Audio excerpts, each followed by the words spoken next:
প্রিয় স্টুডেন্ট, তোমাদেরকে অনেক অনেক অভিনন্দন। চারদিকে বিজয় মিছিল চলছে। নিঃসন্দেহে এই বিজয়ের অগ্রনায়ক তোমরা। আজকে সারা বাংলাদেশের 20 কোটি জনতার প্রাণের স্পন্দন তোমরা। অনুভূতিটা আসলে ভাষায় প্রকাশ করার মতো না। আর অ্যাকচুয়ালি আমি গতকালকে একটা কবিতা লিখি, আর এটা তোমাদের জন্যই মূলত। আর এই কবিতাটা নিয়ে আমি চট্টগ্রামের নিউ মার্কেটে গতকালকে যাচ্ছিলাম।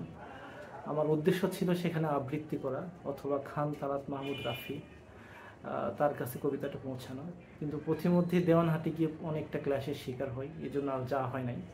তো আজকে তোমাদের সাথে অনুভূতিটা মূলত শেয়ার করতে চাই। আর উৎসর্গ কবিতাটা তোমাদেরকে, তাহলে তোমাদেরকে কবিতাটা পড়ে শোনাই।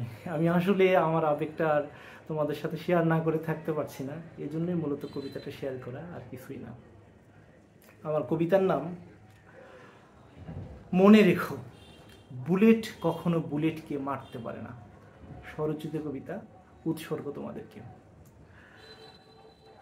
মনে রেখো, বুলেট কখনো বুলেটকে মারতে পারে না, হীরক কখনো হীরককে কাটতে পারে না। তুমি গুলি করবে, লাশের স্তূপ পড়বে, আবার গুলি করবে, আবার লাশের স্তূপ পড়বে। কিন্তু দৃঢ় চিত্তে বলতে চাই, ছাত্রদের এক দফাকে তুমি থামাতে পারবে না, জনতার এক দফাকে তুমি থামাতে পারবে না।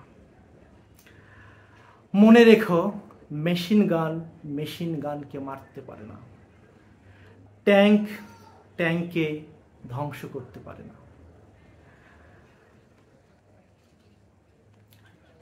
তুমি কার দিকে মেশিন গানকে তাক করবে?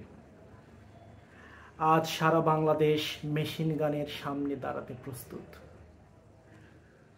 তুমি কোন ট্যাঙ্ক দিয়ে আন্দোলনের জনপদকে ধ্বংস করবে? আজ সারা বাংলাদেশ তোমার ট্যাঙ্কের সামনে দাঁড়াতে প্রস্তুত। মনে রেখো, তোমাদের বুলেট শেষ হয়ে যাবে, তোমাদের মেশিন গান বিকল হয়ে পড়বে, তোমাদের ট্যাঙ্ক হয়ে পড়বে গোলাশূন্য। সেদিন তুমি বৈদেশিক শত্রুদের বিরুদ্ধেও লড়তে পারবে না, কারণ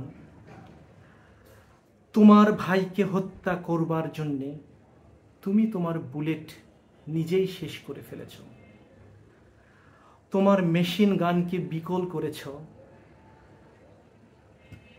তোমার জনপদকে ধ্বংস করবার জন্যে, তোমার ট্যাঙ্ককে গোলাশূন্য করেছ, বাংলাদেশকে খুন করবার জন্য। ধন্যবাদ।